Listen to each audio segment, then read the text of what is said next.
Welcome to the Exceptional Sales Leader Podcast with Darren Mitchell. If you're a sales leader looking to take your leadership to a whole new level, then this is the podcast for you. We'll be exploring tips, techniques, and strategies to help you take your leadership to the exceptional level and allow you to enjoy more money, more meaning, and better sales results.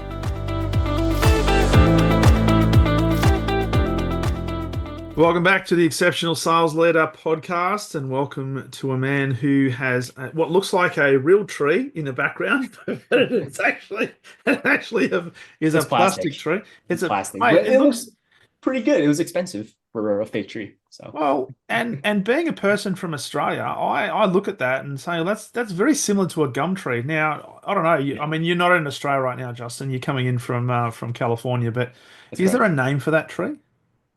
I have no idea. My girl got it for me. So she just said, you need something in the background. And I was like, okay, you pick it, you choose everything for me, you decorate it, and I'll let you handle that.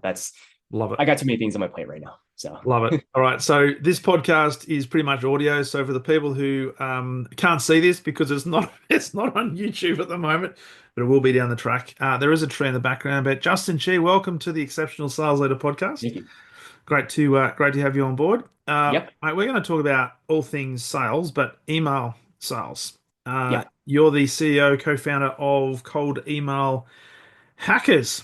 And mate, this is an intriguing topic because as I talked about before we press record, I've spoken to a couple of people over the last few years around this topic. And what's interesting is a lot of organizations and a lot of salespeople, for whatever reason, tend to steer away from email because they're told go and talk to the people face to face, have different methods. But hopefully through this conversation, we're going to realize that email is still a very powerful sales tool.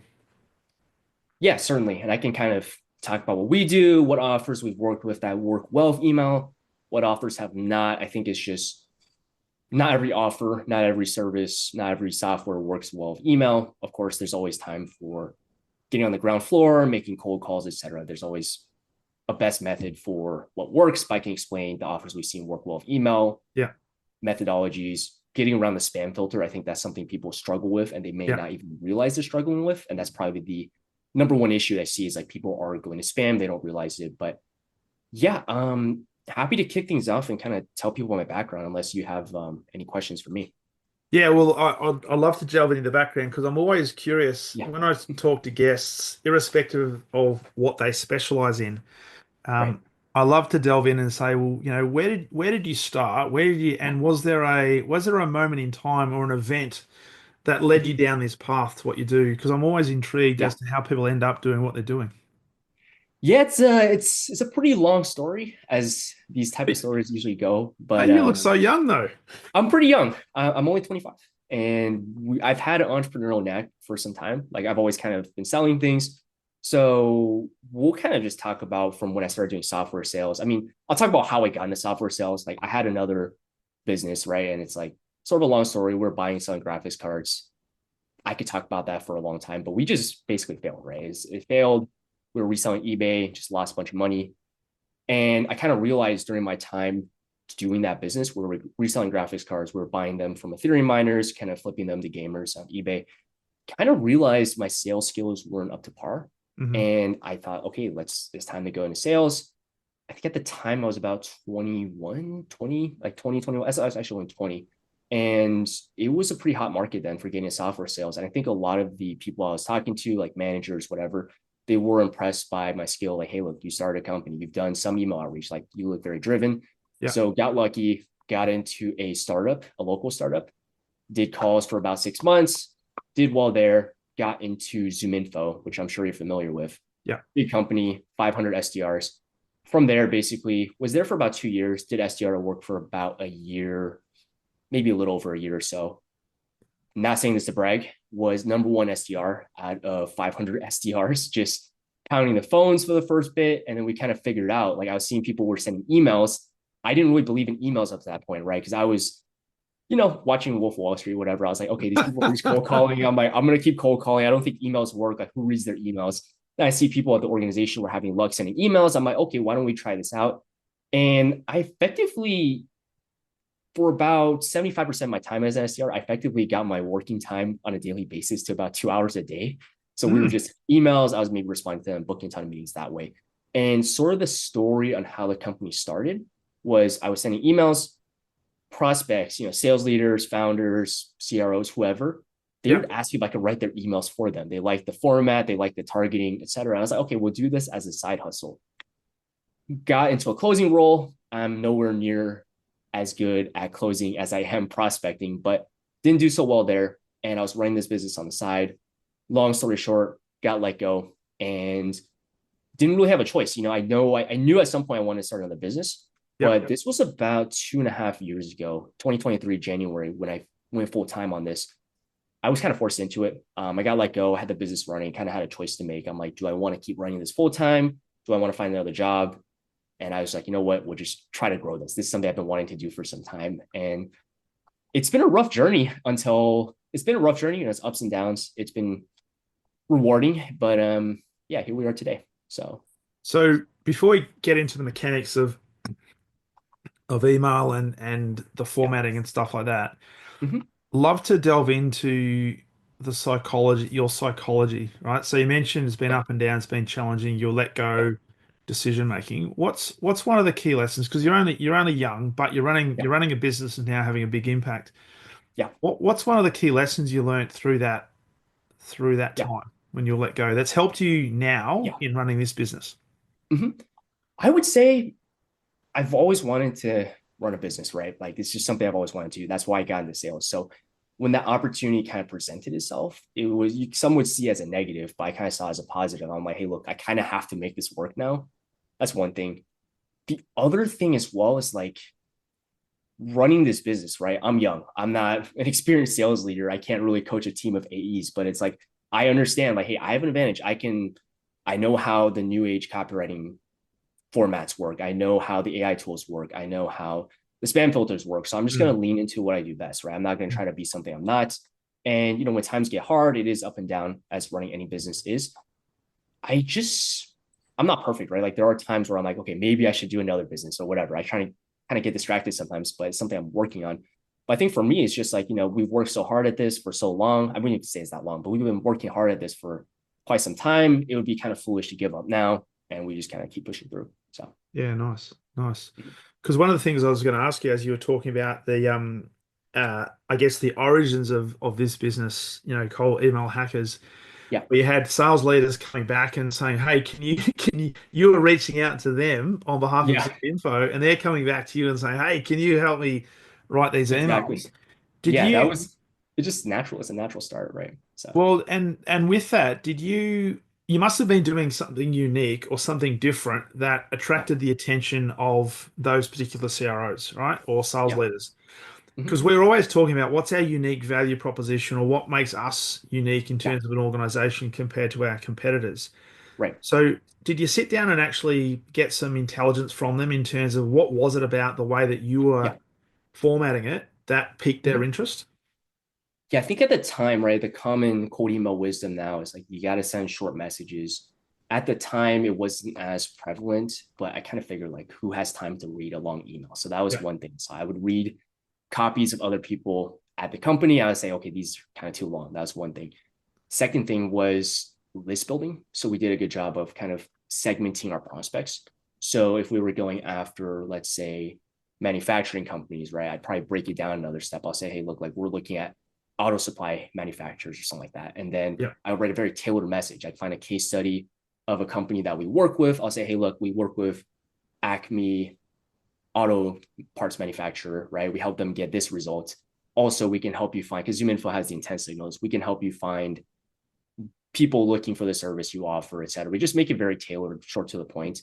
Yeah. And that wasn't as well known of a methodology back then. I think some people are still struggling to grasp that, but that was kind of what made us stand out. It's just I spent more time building lists. I spent more time trying to understand the people I'm reaching out to, what their situation looks like, what they care about.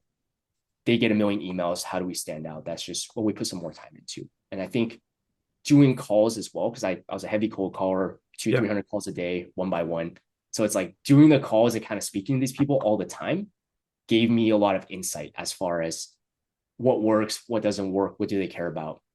etc. So Did you say 200 to 300 calls per day? yes, anytime I've had a sales job or doing something for myself, at least in the beginning, my first batch of customers for my own business, I would just sit down and like grind it out, try to understand. Obviously, now I feel like my learning curve has, I've learned a lot. So now I can take on a customer. I look at what they do. I can pretty much just come up with my head. I'm like, okay, this is what we should say. But I think at the time I didn't have that experience. So we just called until we figured it out. So Man, the yeah, experimentation. But just, I mean, yeah, that is just in and of itself is, mate, that is machine-like because yeah. if you look at statistics of people on phone selling, right, Mm-hmm. and there's been lots of research on this, the average productive time or productivity metrics is in a 7 hour day or an 8 hour day, it's something like under an hour in actual Yeah, productivity time. That is yeah. just madness. 3 months, like I would basically break it down. There's like East Coast, West Coast time, Central time, Pacific, just Mountain time, Hawaii time, whatever. I just break out the list and we just call by time zone. And then we just keep hammering the phones because there's better time zones, right? If you call earlier in the day, I found that you have more luck early in the day. So we just get up early and kind of on the phones. At Grind least it I out. was. So I don't know Grind what it out. everyone else was doing. Now, we're not necessarily going to delve into mindset today, but I do want to ask you a Sure. question around that because it is Yeah. really relevant. Because there'll be people Mm-hmm. listening to this who perhaps in their role they have to do a combination of prospecting, one of which might Yeah. be approaching customers that have never heard from them before and Mm-hmm. and maybe don't want to hear from them. How Yeah. would you describe your mindset and how did you have to maintain, particularly at the end of a day where you may have Yeah. made 200, but you've got to make that 250 first call. How Yeah. would you describe your mindset, and was there any tactics you used to maintain that? Yeah, a lot of times it's like, it's law of averages, right? So some days you're going to get less, there may be a holiday or whatever. And it's like, I think if you call enough, you'll kind of see that some days you could literally call 200 people, get nothing. And then the last 50 calls, you book all the meetings in those 50 calls, right? So I'd have a bad day. And I think, okay, let's just keep calling until this time I set for myself. If I call 50 more people, 40 more people, and I don't get anyone, fair play. Okay, we'll just kind of resume tomorrow. But it's just kind of like I would look back at my past experiences and I say, okay, a lot of times when I do keep calling, we do get lucky and get something. So let's just keep going. There's that. And then I would also say a lot of times, we just be striking out. Sometimes I strike out for like 3 days in a row. And I would just say, okay, we just got to keep calling until we get at least one. Even if he Yeah. doesn't show up to the meeting, let's just get someone to agree to a meeting. So it kind of resets my mindset, right? Because sometimes you're calling, you're kind of getting down on yourself. It affects your mood when you're calling. The prospect you can usually sense if your mood is down. So it's like, let's get our mood up. Let's kind of get in the hang of things and then see how that goes. And I also like to review old calls, where it's like we book meetings, kind of compare notes there. But I haven't cold called myself in a while. It's not Yeah. something I miss, but it was good memories when I was doing it. So Well, and that's a great segue, Justin, in yeah, terms of moving away from cold calling, because there's yeah, still organizations out there that build a business based on SDR metrics and cold yeah, calling. mm-hmm. What was it about email that Yeah, was attractive and let's just say more effective yeah, in then you going down this path when you had that opportunity in early yeah, 2023, could mm-hmm. have gone and got another job and continue to do this on a side hustle basis, but you Right, said, "No, I'm all in." Was there yeah. anything specific about that said, you know what, all bets are off, this is where we're going? So I've two things, right? One is kind of back to mindset. Like I've always wanted to start something, go full in, and I'll be frank, it wasn't a good situation financially when I got let go. But I was like, you know what, we'll just keep going, right? So it's like I kind of reframed that negative Yeah, event as something positive. It's opportunity for me to just go yeah, do things, right? The second thing I would say is I would spend all day calling. We would get a ton of meetings, but it's just like I'd have to sit there and call and call and call and call, right? Once I figured out email worked, don't tell anyone this, but I was realistically working maybe an hour and a half, 2 hours a day, and I was just I'm not gonna swear on the podcast, but I was doing other things, right? I was just relaxing, right? So it's like I kind of realized, and at the time, when I first started doing that, before I started having people interested reach back out to me, I was like, okay, I could probably, if I had this crazy thought, I was like, okay, why don't I just have like 10 people where I'm doing this for and then just hire people to manage it, which is basically what I'm doing now. But that was kind of when the first thoughts came. And yeah, that's pretty much it. So, wow, mhm, awesome. So yeah, and because when you think about it, it's pretty hard to talk to multiple people at once, unless, of course, Yeah. you're sending out a recorded message and then you're just blasting it, right? But that's not Yeah. personalized. But at least with an email, you can customize it, and there's obviously Mhm. opportunities to, when they respond, to Yeah. then have that conversation. And here's what we're not saying. We're not saying that the whole sales process is on email, because eventually, as you've just Of course. alluded to, you've got a deal you're working on that's 10 minutes away. So Yeah. eventually you have to have a conversation with a person, et cetera, et Mhm. cetera. But it's a great way of getting and building awareness in the marketplace. Right. So let's just talk about some of the, I guess, the key mechanics and metrics Yeah. of email. Yeah. Can we start then with some of the, is there any myths that you can bust in relation to email, first and foremost? Common myths. Trying to think. I guess I could call out common bad practices I see, like just the worst things I see people do regularly, like that you just have to stop doing. Worst offense I see almost every day talking to companies is they're sending cold emails from their primary domain.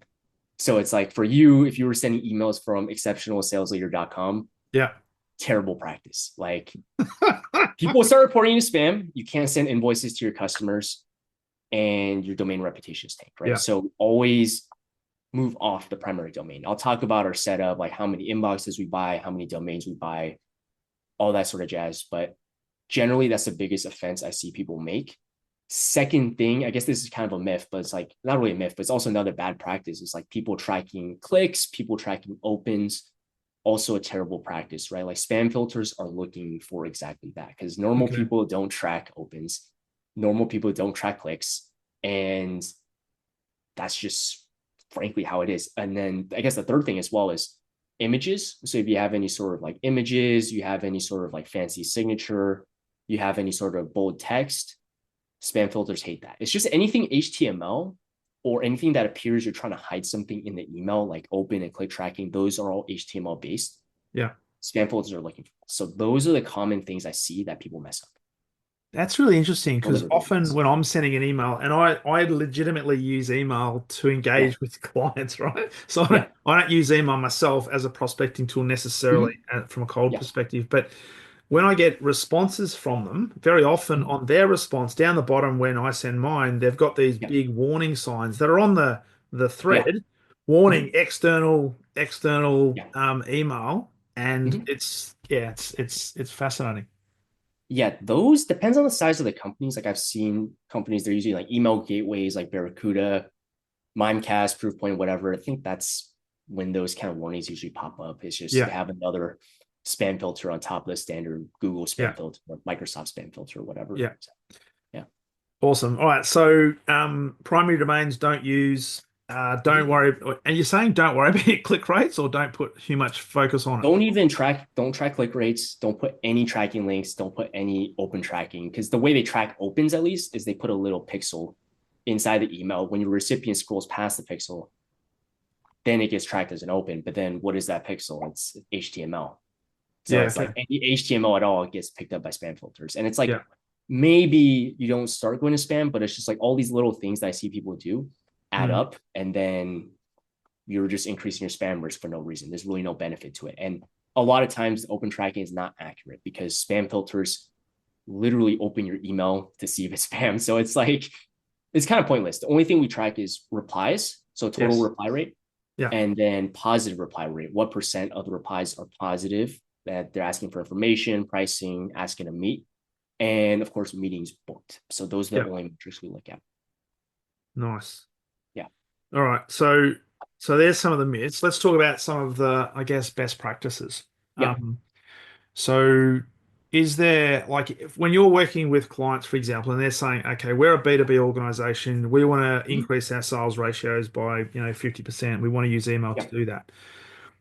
Rather than give the methodology, are there some key, I guess, Yeah. criteria that you work Mhm. with clients on, particularly where they haven't necessarily used email as their Yeah. primary prospecting tool? What are some Sure. things you might work with them to like educate them as to how to do Yeah. this effectively? I'll talk about basic setup, right? Like technicals, how we're getting past spam filters, copy, basic stuff like that. And I'll Yeah, talk about for me, my business, what I look for in a client. yeah, That's not necessarily a necessity. It's not a necessity to do cold email. It's just like for my business, it's not a fit. I'll talk about what I look for there. So Yeah. basic setup, kind of cold email 101. We're looking to set up secondary domains, right? So in your case, it'd be something like tryexceptionalsalesleader.com, goexceptionalsalesleader.com, just kind of permutations of your domain. Yeah. Depending on the size of the list, kind of the TAM that we're going after, we're typically getting at least 100 domains and 200 inboxes. So just splitting it up like that, we're using a tool like SmartLead, a tool like Instantly to kind of connect all these inboxes. They have unlimited inbox storage, so you're not paying per seat or anything like that, right? And on these tools, they have a warm-up feature where it's like for 2 weeks, it sends fake emails back and forth to make it seem like a real person. So that's the basic setup. It does go a little deeper than that. Like we're doing a couple other things on top of that to make sure, just kind of for fail safes, but that's the basic setup we run. And as far as copy, right? So actually, let me back this up. So that's the email sending infrastructure, right? Once we kind of finish the warm up, we're usually sending 10 to 20 emails per inbox per day at most. The more, the riskier. We usually try to send less. So maybe you could send 5 to 15 cold emails per inbox per day. That'll give you some capacity of about like 1,000 to 3,000 emails per day from your setup, right? Once we're ready to send the emails, I think a step a lot of people miss is they're trusting the validation source on their, I guess, the validation status on their data source. So they use something like ZoomInfo, they'll use something like Apollo, whatever. It'll say the email is valid, but it's not really valid. So we always double verify with a tool like NeverBounce. We'll use NeverBounce to kind of verify the email list, and we're just only sending the valid emails, right? We're aiming for a bounce rate below 3%. Anything over 3% is a bit risky. So we're aiming for sub 3% bounce rates. And as far as the copy goes, usually, I mean, this is not always the case, but we're aiming for 4 to 5 sentences, right? Like the general structure we're aiming for is sub 100 words, 4 to 5 sentences. First sentence is sort of an observation, something I noticed about their company. Second sentence is a pitch almost. So we're kind of saying, hey, look, like we know you probably deal with this problem. We could solve that problem in this unique way, right? Because every email is pitching, every decent sales email is pitching one of 3 things, at least in a B2B context. They're pitching make more money, save time. So it's like, if every email is pitching that, how do we stand out? It's like, kind of think about your differentiators, maybe a service, maybe it's whatever, but just think about how you can differentiate, explain that in the second sentence. The third sentence, I like giving social proof, right? So it's like, maybe we'll say, hey, we helped this company that's similar to you get this result in this time frame.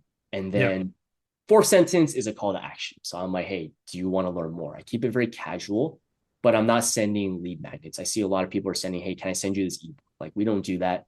We just go and ask them, do you want to learn more? And a lot of times they just book a call with us. So that's email 101. Not sure if you have questions about that, but I can kind of talk about like what I look for in clients, like where I know a client can be successful with email. But I know that was so. No, that's cool, mate. I'd love to go into I guess your client identification and the strategy to target. But can we just look at the copy, because often in B2B sales, for example, often salespeople are under pressure to hit a number. So they literally retrofit all their products and all their services into a perceived need to try and push that product onto a customer. So whether it be a call, whether it be an email, LinkedIn message, whatever the case might be, it's very much a product sell. So the key purpose of, I guess, the cold outreach is you've essentially got a customer, even though you might have done a bit of research on them, who maybe has never heard of you and is not expecting to hear from you. That's why it's cold, right? So when you talk about the purpose, like the first outreach, because you've mentioned there's 4 sentences, observation, pitch, social proof, call to action. Is the call to action, well, it's not, I'm going to put it, not, don't want to put words in your mouth. It's not to buy the product, but it's to understand the level of interest or curiosity from which the next step in the process needs to be articulated. Yeah, exactly. So it's like, and I'll talk about sort of our process for coming up with the pain points and the issues we're sending in the email, right? But it's like, naturally, if the email is well written, it's well targeted, the prospect is just going to be curious about what we have to say, right? There's some level of mystique to it. Like they're kind of, we're not explaining, we're not giving them the whole chicken. We're just telling them we could solve this problem using this method. And then we're asking if they want to learn how it works. Yeah. So the way that we're kind of understanding what pain points might resonate is we like to, and this is my methodology. I probably shouldn't be sharing this. I mean, this is common sense, I feel like, but a lot of people don't know this. They kind of just, like you said, they'll just feature dump the product, right? So like when they explain things, they'll just feature dump. So we try to look at existing customers when we start. So it's like we might work with a manufacturing company, or we might work, let's just say like I have a client right now. Let's say we work with a dentist, right? A dental office. In this dental office, we sell them this software. How do they use our software? Is it for billing? Is it for tracking patients? Is it for running follow-ups to make sure patients come back? Like we're looking at the different ways they use our product, and we're trying to ideate angles for every single feature they use, along with the pain point that we solve with that feature. And we're just trying to test those different angles. And the way we like to start, at least, there's a lot of AI tools we use, but in the beginning, when we work with clients, we like to be very targeted. We're going after lookalike companies of their existing customers, and we're reaching out to them, talking about pain points we solve, using the language they would use. And we're just trying to really understand like how to reverse engineer how the existing customers use us, essentially. So, yeah. Because it's likability. Because as you were talking, I'm thinking, just reflecting on the plethora of cold emails I get every single day Yeah, most of them from. just like, wait, buy my product. Like, take Oh, this it's move. it's well, it's from web design services. It's Oh from yeah, I get those all podcast the time. promoters. It's from like any potential Yeah, service you can imagine. It comes through, yeah, but very rarely do any of them make yeah, any mention of me or give any insight that might even resemble connection to what I do. yeah. It's all about them, them, them. Look at me, Yes. look at me, look at me. So with that though, because you mentioned about lookalike Yeah. customers, Hmm. obviously if you've got something like 200 inboxes, 100 different domains, and Yeah. you're sending out that many emails per day, Hmm. there's a limit of how much research you could do. So Yes. from a research point of view, is that where Hmm. AI comes in to say, hey, Exactly. I'm looking at this criteria, give me Hmm. feedback on these sort of organizations that Yeah. match that criteria? Exactly. So it's like, think about it like this, right? So like we do the research in the beginning, very targeted lists, very targeted industries, but largely it's like, let's say we sell software or we sell a product or whatever. Generally, the type of people we work with, they usually have similar job titles, right? Assuming we don't have too many product lines. So it's like they Yeah. have the same job titles.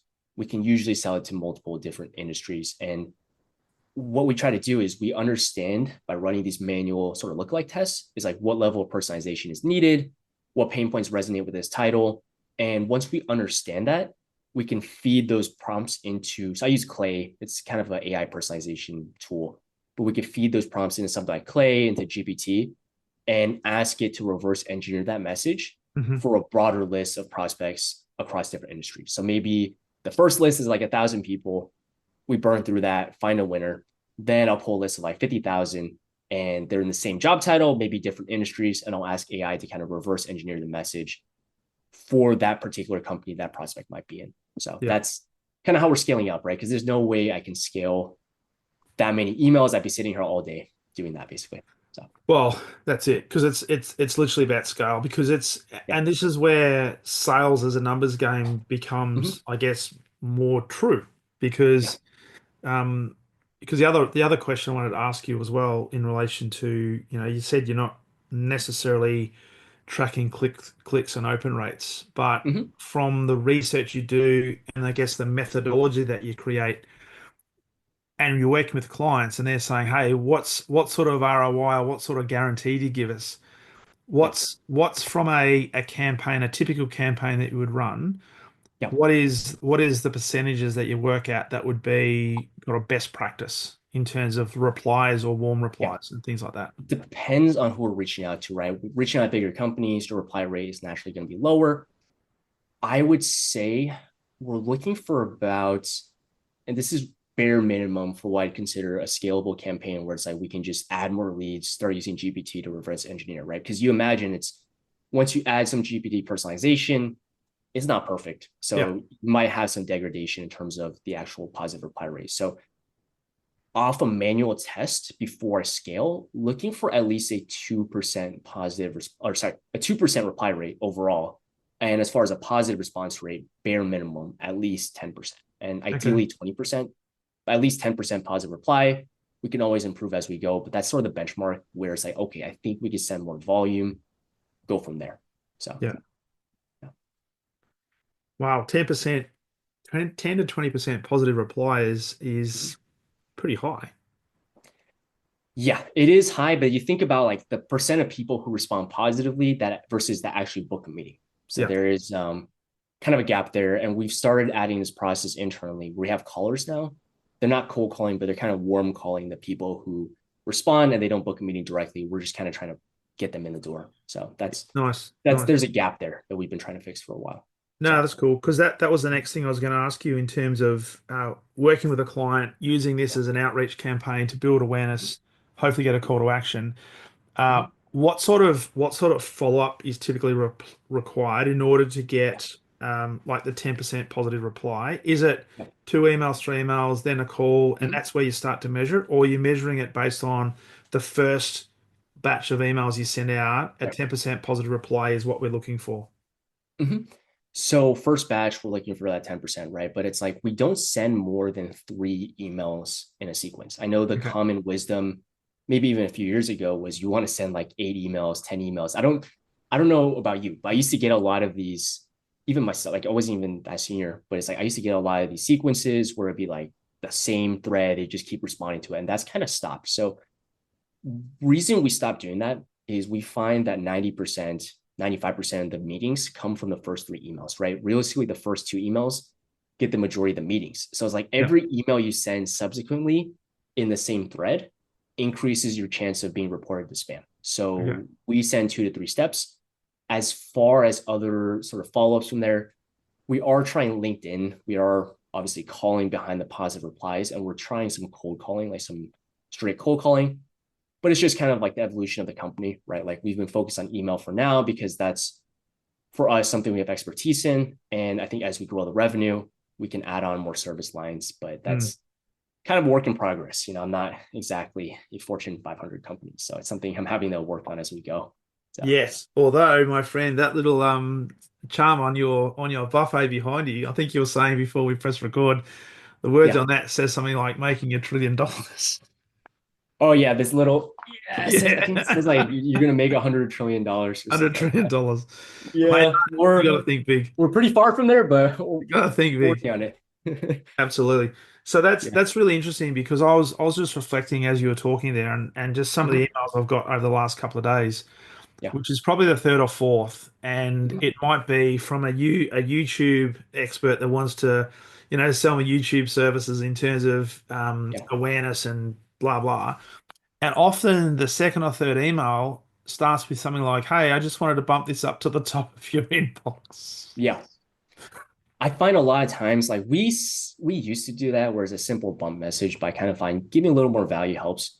But a lot of times they read the first email. So it's like if the first email is written well, we've done our A/B test, it's like that's the one that gets the most meetings, right? So it's like we should just direct them to the message we already wrote, but we're also testing out adding more value in the follow-ups. I think that's helping a bit, but yeah, it progressively gets worse as you go on sequences, the booking rate. So. Yeah. Now the other question I've got to ask you, which is it might sound like a basic question, but I look at things like LinkedIn and how the vast majority of people on LinkedIn probably don't have their business email address. They'll have a subsequent email address or an email address they just set up and they never look at it. How does that affect your positive reply rates? And do we go out and we purchase email lists, or is there just some specific research that we do to try and identify legitimate email addresses from which to then deliver that customized message to hopefully invoke some form of call to action on the first or second email? Yeah, so I'll give my flow, how we're finding emails, verifying, finding backups. So we use Apollo. So Apollo is our main data source, right? We're pulling the list of contacts from apollo.io, build a list in Apollo. We'll run it into Clay. Within Clay is kind of like a fancy spreadsheet. So that's just for anybody who doesn't know what Clay is, but it's kind of like a fancy spreadsheet. we have an email validator, something like Neverbounce. We use one called Lead Magic, and we're just validating the emails and just picking out all the invalid emails. So it's like once we validate it, maybe we have 40% of the original list left. There's still that 60% that don't have a valid email. We have 2 backup data sources to find valid emails. So the same one, Lead Magic, they do email validation. They also do email finding. So we use that as a first step as a backup email finder that finds the first batch of emails. If Lead Magic can't find the email, we use a couple other ones. We realistically only one, but we have another 2. But it's like, we figure by the time it hits Lead Magic, if Lead Magic doesn't find it, a lot of times we're not finding the email anyways. Yeah. But that's how we're finding it, essentially. So, nice. Yeah. Because it's because the other part of that is when you think of what's happening in Europe in terms of all the data restrictions and all the probity stuff around there, comments and I'll be interested in this in terms of the businesses that you're working with who engage you to do this, where there's this proliferation of have I subscribed to this? Why are you reaching out to me? Right. So because this then leads to, I guess, the reputation of the organization. Are you is your reputation one of you're a legitimate business provider, you're here to deliver value versus, hey, you're just interested in flogging a product, so you're just going to spam out to millions of people. How do you, when you're working with organizations, perhaps educate them in terms of, well, we're sending cold emails, we're doing it in a respectful way. It's not a subscription-based thing, but what sort of challenges do you have to then grapple with? So you're saying, like, for my clients, how do I navigate that conversation? So if an organization, sorry to interrupt you, if an organization, for example, hasn't necessarily been using cold email outreach, but it's an avenue that is well worth exploring, their mindset may well be, well, hang on, nobody's subscribed to us, so we can't go and pound the marketplace with this. That might have reputational damage to us. Yes. So this kind of goes back. I know we were talking about this. We kind of skipped over this question a bit, but it's just like, how do I select clients, right? So generally, I would say as of late, we've signed clients, we've lost clients, and a lot of times when we lose clients, they're not super educated on a couple things, right? Like they've never done cold outreach before, and they don't know how good their close rate is on cold outbound deals.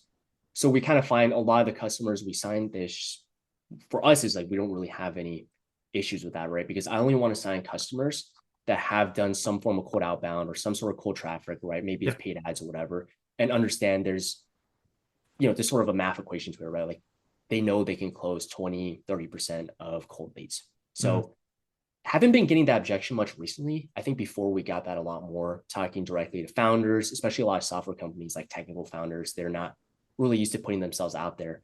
And the way we've kind of explained this to them is just like, look, we're not sending 20 emails in a sequence. We're sending 2 or 3. And if you look at your own email inbox, do you remember the companies that were sending you the emails? I don't think so. Personally, I don't remember. Maybe some people do, but it's just like you kind of skip over it, throw in spam if it's really bad, and that's it. So no, but having said that, if there's an email that's well written, and if that person appears to have done a little bit of research and they make it, and it's as simple as using my name, right? So sometimes I get emails to say, hey, that's it, hey, and it's very generic. This person hasn't put any thought into it whatsoever. I'm going to just delete that and maybe block it if I can. But if somebody says my name, uses my company, and maybe has some sort of insight that says, hey, this person might have taken a couple of minutes just to look at something about me, I'm more likely to be more interested than if somebody just says, hey, here's a product I'd like to flog you. Yeah, exactly. So it's like, I think that's another thing as well when we're thinking about email is like, what are you offering, right? Because I have clients that are offering, I'm not going to name names, but they sell like PR, right? They help you get into big news outlets. They help you get real stories written about you. It's not like those weird scam articles, whatever. They help you get real news articles written about you. And it's like every company wants more PR. Every company wants more inbound leads. Every company wants more press. So it's like, if I send that and I have some very basic personalization, that's going to get meetings, right? I have other clients that sell intent data. They can supposedly see who is searching for your products. Like that's going to do well regardless of personalization, right? So there's that.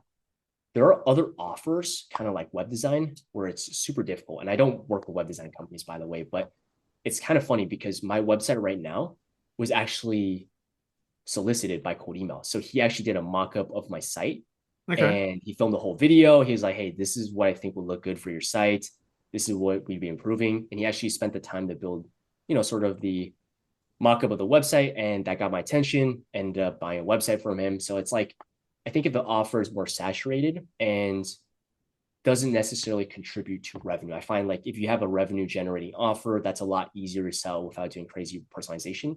Mm. If the offer is generic, it doesn't generate revenue. Taking the time to do personalization, I find helps a lot as far as standing out there. So Yeah. Yeah. Absolutely. it's like a sliding Absolutely. scale of like what level of personalization effort is needed, right? So Yeah.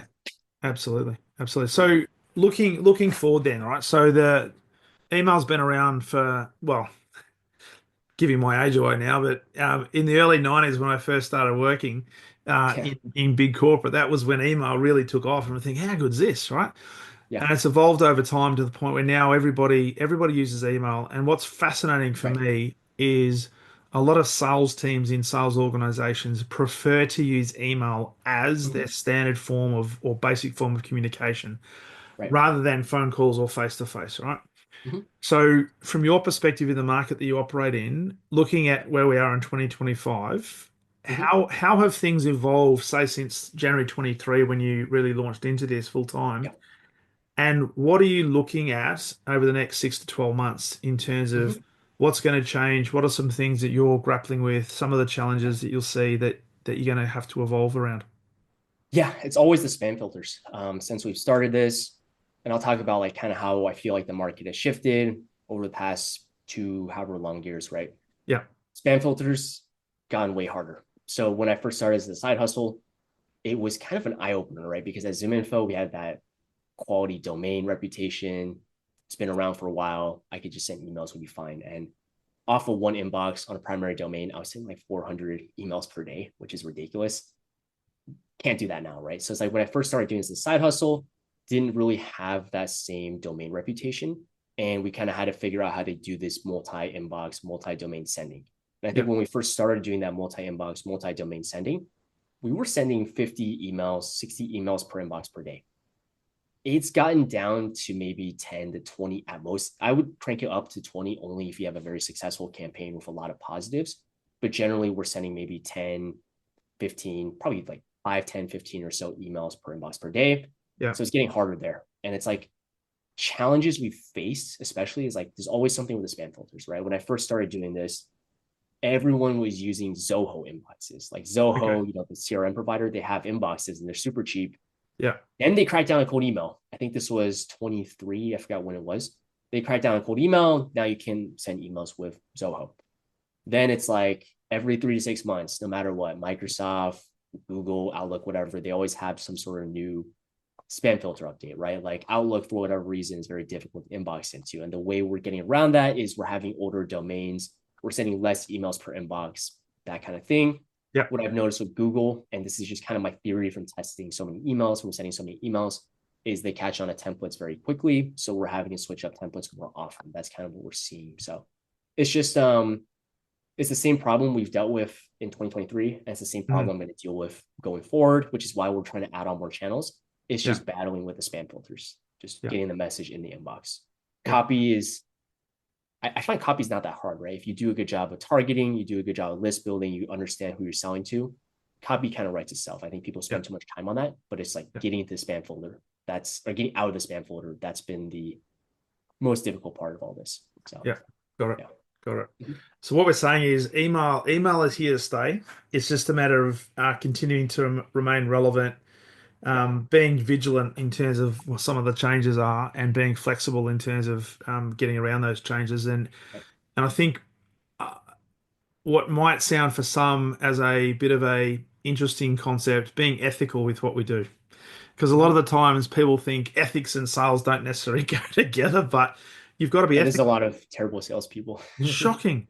But Yeah. anything we do, and what's really good, Justin, for this conversation is all the work Mhm. that you've described and all the things that you've talked about.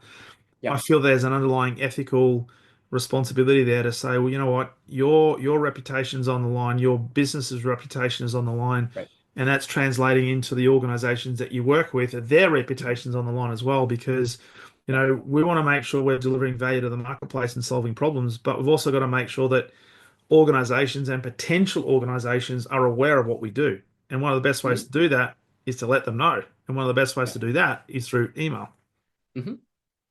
Yeah, exactly. And then just one more note, I'm kind of going back to spam filters. I just want to say this, like if anyone kind of struggling with spam issues, a lot of the information is out there, but I would say, and this is I'm kind of sidetracking here, but I just felt like I should add this for your viewers. But when we're dealing with spam issues, like we've been doing this long enough, there's always some random spam issue, right? It's like that comes up and it's always different. It's like, how do we get around this? And the best way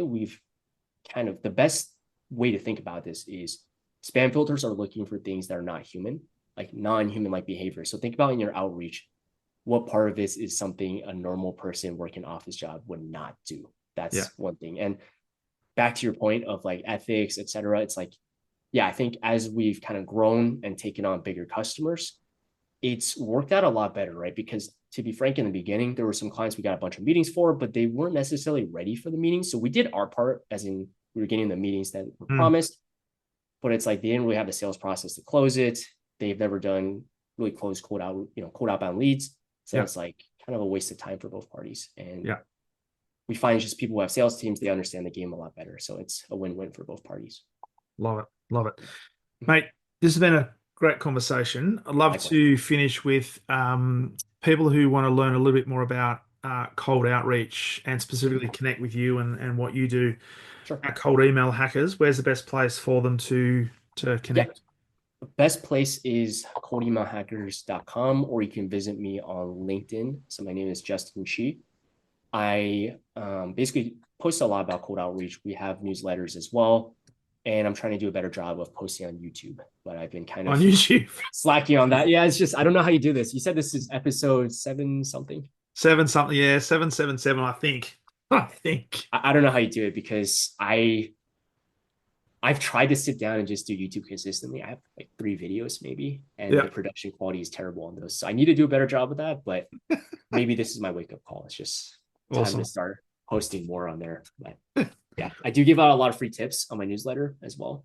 So if you guys want to subscribe to that, I'll be sure to provide value there.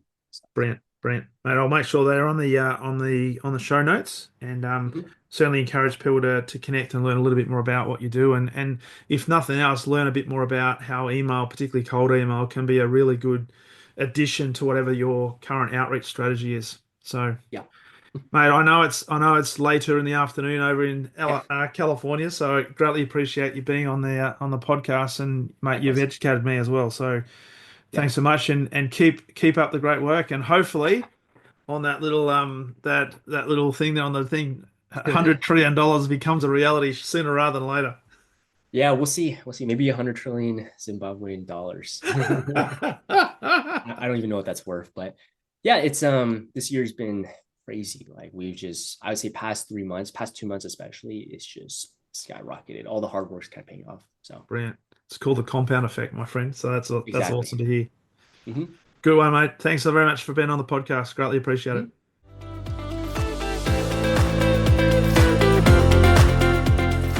Thank you for listening to the Exceptional Sales Leader podcast. I trust the information in this episode has been helpful in your journey towards becoming exceptional.